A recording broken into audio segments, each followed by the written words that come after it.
Hi, everyone. Welcome to episode 23 of the Fat Doctor podcast, season 5 of the Fat Doctor podcast, I should say. Um, Took a few weeks off. When we last spoke, I had read an article in the paper all about how knee replacements, well, joint replacements, I should say, were being denied to patients in the UK based on financial reasons alone. And I was shook, shook. I couldn't believe it. This was brand new information. And for those who can't tell, because you're not watching me on YouTube, just adjusting my camera there, or because you're not so good at picking up, that was sarcasm. I was being sarcastic because, of course, I knew that was the reason. And it makes me really mad. It makes me really super duper mad. Um, so yeah, there was that. And took a few weeks off because I said I needed some time off. I needed a rest. I needed a break. And so I took a break, um, but I didn't rest. And I think that sometimes happens. I don't know if it happens to you, but we say, all right, I'm going to give myself a bit of a break now. I'm going to take some time off. I'm going to relax. And those can be some of the most kind of productive moments in our life when all of a sudden a spark, or, yeah, a spark, for want of a better word, all of a sudden has room to breathe and is met with oxygen. And that little spark turns into a small flame. And then if you give it the chance, it turns into a bigger flame and into a bigger flame. And for me, um, well, let me go back. Let me go back. Prior to reading this article and talking to you about joint replacements, I had come into contact with quite a few patients, recently especially, who had a number of musculoskeletal problems, which is ironic, because like musculoskeletal medicine is like my least favorite part of medicine. Give me metabolic, endocrine, give me cardiorespiratory, give me gastroenterology, give me neurology, give me anything but fucking musculoskeletal. It goes all the way back to first year medical school, anatomy class, having to learn all the names of all the bones and the ligaments and the vessels and stuff in the arm and in the hand. And honestly, I was like, no, I don't like this. I'm not enjoying this. And I've never really enjoyed musculoskeletal stuff. I've never really enjoyed orthopedics. I've never really been a massive fan of rheumatology. When I used to work in emergency medicine, my least favorite place to be was in minors, where I'd be dealing with sprains and breaks and stuff, and people would be looking at x-rays, and I'd be looking at the x-ray with them going like, I have no idea what that looks like. So yeah, it's never been my thing. But ironically now I spend a lot of time with people who have back pain, knee pain, hip pain. And that's not surprising, is it? Because back pain, knee pain, hip pain, almost always universally blamed on weight. And so it makes sense that a lot of the clients that I work with, a lot of the people that I come into contact with, a lot of the conversations that I'm having are about conditions that are traditionally blamed on weight. So I meet a lot of people who are in pain, constant pain. And as someone who sort of had a period of having constant shoulder pain, which really was nothing compared to some of the people that I've come into contact with, like some of the people I've been talking to, their pain really is extraordinarily more painful than my pain. But even sort of experiencing it on a much gentler level, I appreciate just how devastating chronic pain can be. So I met a lot of people with chronic pain, a lot of people who have all these on interactions with their doctor, and there was these questions that kept coming up. Why doesn't anyone care? That's a very difficult question to answer because I know that people don't care, especially healthcare professionals. They don't care. They don't care that their patients are in pain. They just don't care. They're like, oh yeah, you're in pain. I don't care. That's that's pretty bad, right? Like, especially because they're paid to care. Like, that's just their job. If you are a physiotherapist, a physical therapist, or an orthopedist, or I don't know, you're a specialist nurse or whatever it is, whatever your role is within kind of like a pain clinic or an orthopedic clinic or a musculoskeletal service, like you're literally getting paid to care about pain. That's just. It's just your job. And yet they don't care. And the question is always like, why don't people care? And I don't have an answer for that. I have theories, and they're not very nice. They're probably correct, but not very nice. And then the question that comes after why don't people care is often, what do I have to do to get people to care? What do I have to do in order to get my doctor to care? What do I have to sacrifice? What do I have to put myself through? What level of kind of mental gymnastics, performative bullshit do I have to go through in order to get my doctor to care? And the obvious answer is to lose a shit ton of weight, get thin, which isn't possible. So, it's not possible to get thin. It's possible to lose weight, sure, but to get thin, chances of that are very slim. If you're a very fat person, the chances of you becoming a slim person are next to none, right? There is an actual number because there was a study that was done that looked at like what were the chances of somebody in their lifetime going from a BMI of over 40 to a BMI of under 25, and it was some stupidly low number. But anyway, like since that's not possible, what do I have to do to get my health professionals to care about me? I don't know, which is really annoying because I'm trying to help people and I keep telling them that I can help them and I will help them. I can do a lot of things, but I can't get doctors to care about their patients. Um, and it makes me really angry that I'm actually having this conversation with you. Well, doctors should care about their patients. For fuck's sake, it is our job to care about our patients. What kind of a fucking sociopath do you have to be to listen to a person talking about how much pain they're in and to not give one single shit? I don't know. But that is the case for most doctors. They don't care. Um,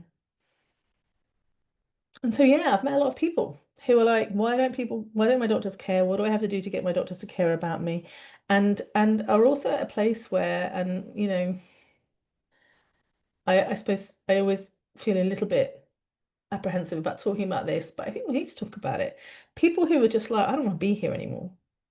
If this is my life, if I'm going to be in this much pain for the rest of my life, and there is literally nobody out there that cares enough to do anything about it, I don't want to be here anymore. What's the point? And I get it.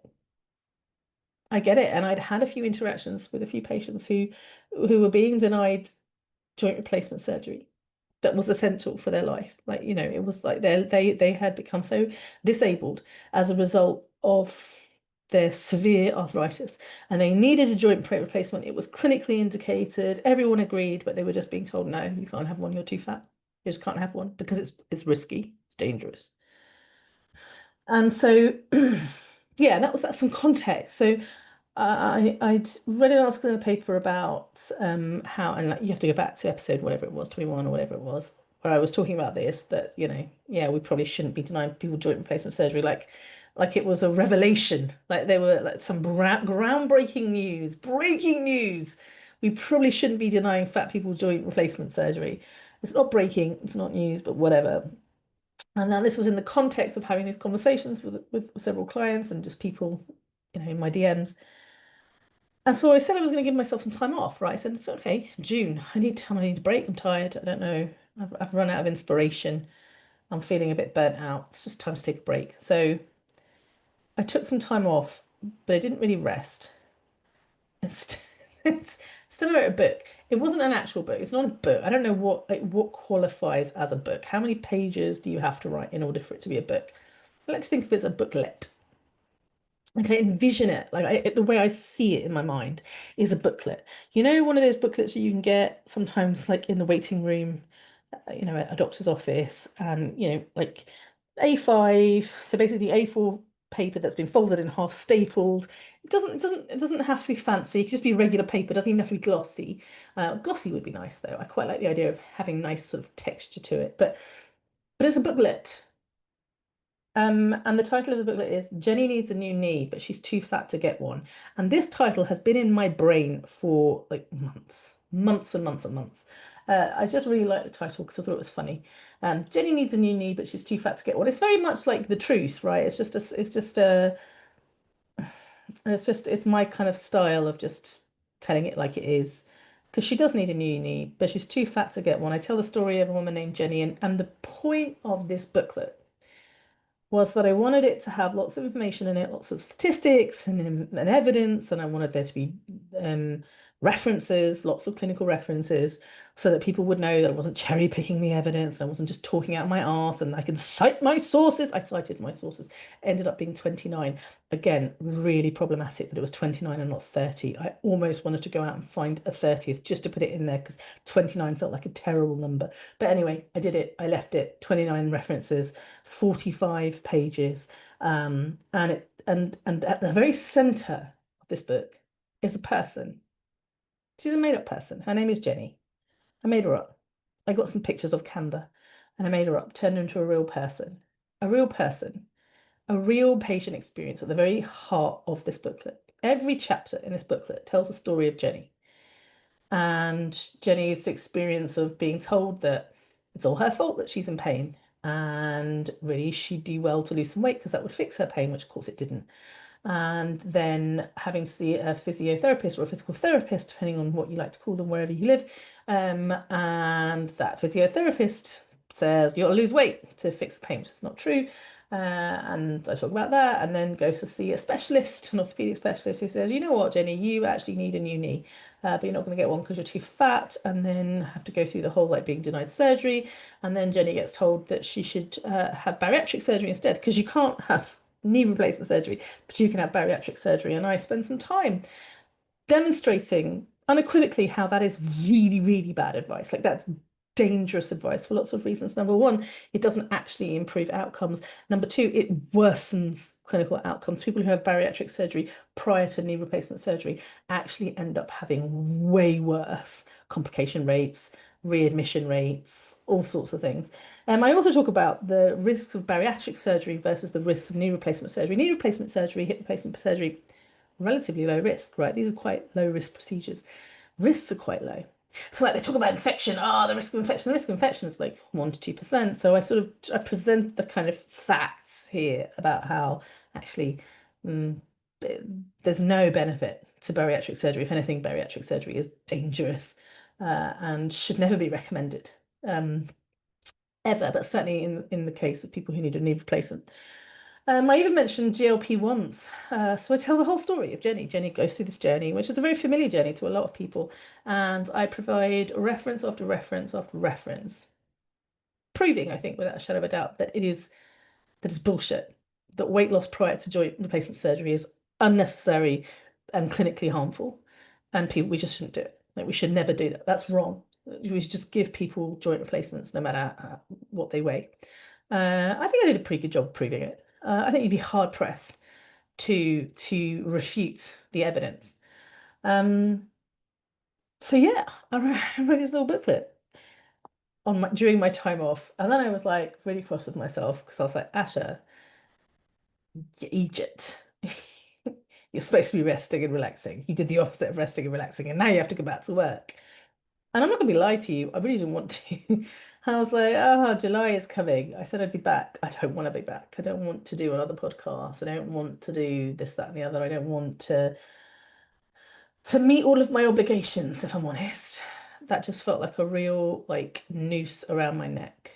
Um, didn't feel like fun. Didn't feel like it was something to look forward to, which is a shame because I was really enjoying this work. But I don't know, something just didn't sit right.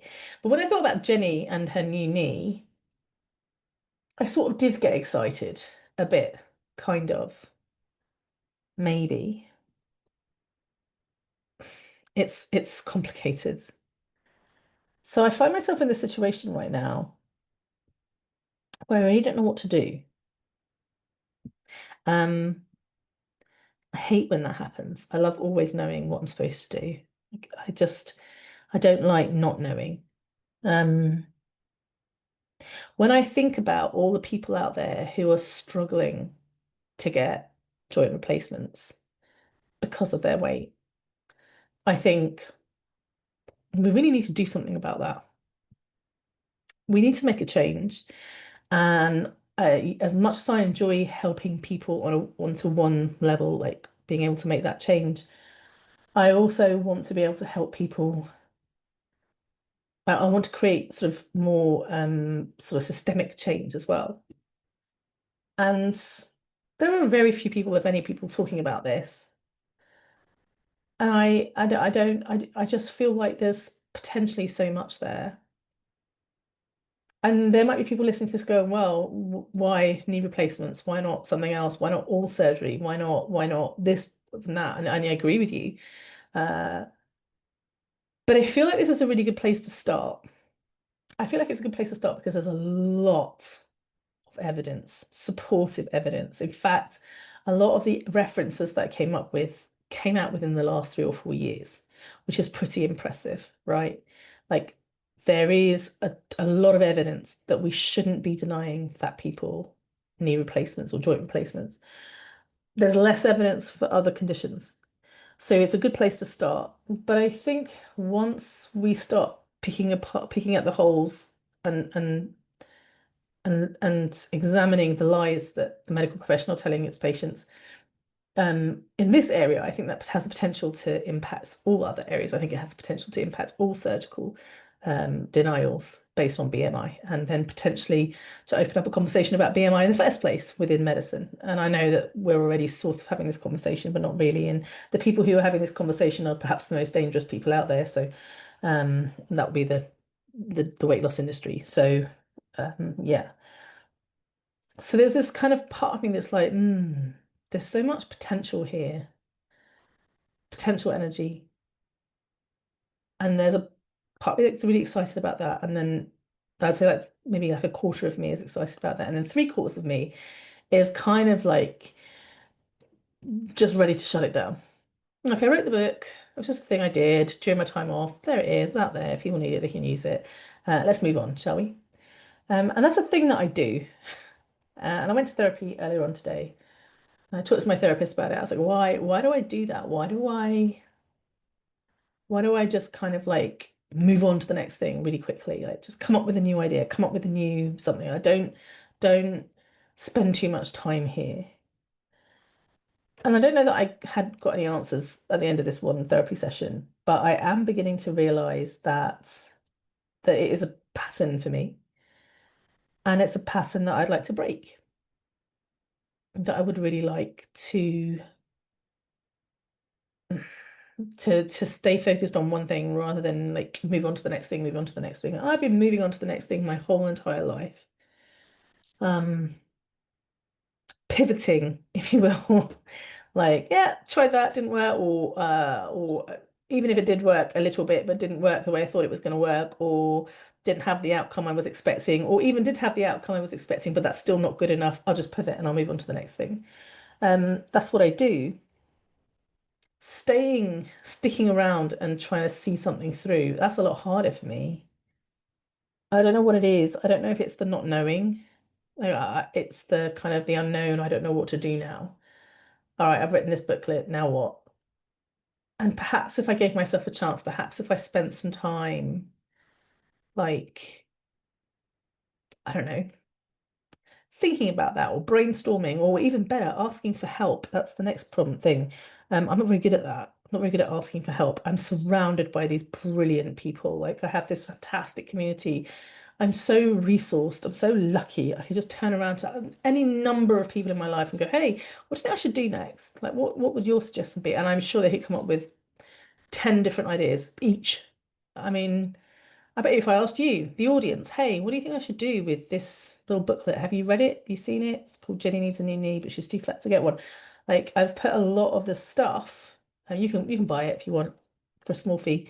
Or you can just go on Instagram, and on Instagram I've been sharing quite a lot of kind of the information that's in the book. So what do you think I should do with that? If I wanted to really sort of stick with it and help people to fight. Like what's the next step? What are the next 5 steps? What do I do? I don't know. But I'm sure there are people out there that know. But I don't feel like I can ask for help. And I don't like not knowing. And I also think I'm one of these people that just wants things to just happen like this. Like, yeah, I want like instant change. I knew logically that I could write this booklet and put it out there and like that wasn't going to do anything. That wasn't, I mean, Well, I wasn't going to do anything, but that's not enough. If I want to really see change, systemic change, it's going to take a lot more than just writing a booklet. But, there was a small part of me that was expecting something miraculous to happen, and it didn't. Um, I'm not afraid of the hard work. Yeah. It's funny, even in this podcast, I've come to this period, this moment where I'm like, I don't know what to do next. I don't know what to say next. I don't have the answers. I don't even know what the fucking questions are, let alone having the answers to them. And and and there are all these fears up here in my head, like how and when and why and what and all the other questions beginning with W. It's it's scary, kind of holding still when my body is telling me to stop running. Run away, run, pivot, move on. Do not stay here. This is a scary place for all sorts of reasons, most of which I'm sure date back to my childhood. I was never really emotionally supported. I imagine most of you were in the same place, especially if we were raised. We were raised during a time when our parents, if you're my age, less concerned about our emotional needs, right? I was talking to my therapist about the day that I moved to university. I will never forget it because didn't get my, I didn't get the grades I needed to get into medical school. So I got my place at university through something we call clearing in the UK. So basically, if you don't get in, you can, there are basically scraps for university and you can basically get into your second choice. If you didn't get into your first choice university, if you don't get the grades to get into your first choice university, you can sort of apply it, trying to get into another university, which I did. But as a result, I didn't have anywhere to stay. I didn't, it was too late for me to apply for like university accommodation, dorms. So I had to find my own place, and I was going to a university in London. I had planned to move somewhere else in the country, but I ended up moving to London, and I kind of lived in London, but did not want to stay at home. Needed to move out. So I looked for and when I say I needed to move out, my parents kicked me out. My parents told me in no uncertain terms I couldn't stay in the house any longer, that I needed to leave. So I had to look for a place to stay. And I ended up in like what we call a bedsit, like renting a room in a house in a place called Leytonstone, lovely part of the East End of London. This was 1998. Leytonstone wasn't the safest part of London, let's put it that way. And I wasn't living in the safest part of Leytonstone. And the house that I was living in, in terms of security and safety, let me put it this way. If I was taking my child to university and I pulled up at that house, I wouldn't be like, all right, bye. I would be like, holy shit. But my parents literally took my boxes, dumped them in my room, and just walked out. They're like, bye. Not see you in a couple of weeks, not we'll call, we'll check in, nothing. They're like, bye, good luck. And they left. The irony is they did come to visit me a couple of weeks later, but I just remember being in this room in this house, sharing one bathroom with five people and a kitchen with five strangers, and it was dark and it was late and I was freaking terrified. And that is how I feel. Well, I feel that feeling is so familiar to me. It's something I felt before that when I was younger, every time I was dropped off at a new school or put in a situation that I was unfamiliar with and just like was really, really scared, but couldn't tell my parents I was scared because they weren't interested. They would have used that against me. They would not have been supportive. They would have been the opposite of supportive. Um, I was joking with my therapist that I sold 36 copies of um, Jenny Needs a New Knee. I'd sold 36 copies. And when I realized that I sold 36 copies, like 36 is just a number. Like I don't know what to make of that. Is that good? Is it bad? Is there such a thing as good or bad? But I was joking with my therapist that if I told my mother, she'd still be alive, if I said, oh, I sold 36 copies, my mother's response would have been like, call me when you get to 1,000. Not 100, not 500, 1,000. Some like kind of impossible number that it was not possible to achieve. That's what she'd say. Call me when you get to 1,000. Um, so I find myself in this situation, kind of like 19 September 1st, 1998, when I was dumped unceremoniously in a bedsit in Leytonstone at the age of 18. I find myself kind of quite isolated or feeling isolated, feeling scared, not able to reach out, not able to ask for help, very much in the unknown, not knowing what I was doing with myself. I look back now as an autistic person, I realize just how terrifying that would have been, and how I would never do that to my own kids, but different generations, I guess. And yeah, it's a familiar feeling. It's a familiar feeling that I find myself in today. I wasn't going to bother with recording a podcast. I was just like, oh, I'm done. I'm tired. I have nothing interesting to say. No one's going to want to listen to this. And part of me still thinks that. I don't think I've said anything interesting. I'm not sure. I wonder if I'm going to lose a whole bunch of listeners. Um, that's okay. This is the reality I find myself in. I'm not sure what's going to happen next. I do think I need to stay here in this place rather than moving on to the next thing. I think I need to stay here. And there's a part of me that's like, oh, people are going to get so sick and tired of you talking about the same thing. And maybe that's true. And that's okay. And there's a part of me like that's saying, how are you going to make enough money this month to keep the lights on if you don't do this, that, and the other? And maybe that's true. Maybe this month will really be the month that, you know, sends me into, I mean, I don't know how much further into debt it can send me, but like there comes a point in time where, well, we'll cross that bridge when we come to it. But yeah, there are like financial worries always at the back of my mind. But yeah, I'm gonna live with those too. There is a part of me that just thinks, uh, who the fuck do you think you are? What makes you think you're the one that's gonna like who do you think you are that's gonna come in here and try and fix this problem? Like, don't be so arrogant, don't be so full of yourself. You're nothing, you're nobody. I mean that's true, like I am just one person. Maybe that's true too, but I'm still gonna do it. There's a part of me that just, like I said, wants to run away. That's a big part of me that just wants to run away. Move on to the next thing. I could totally write another book.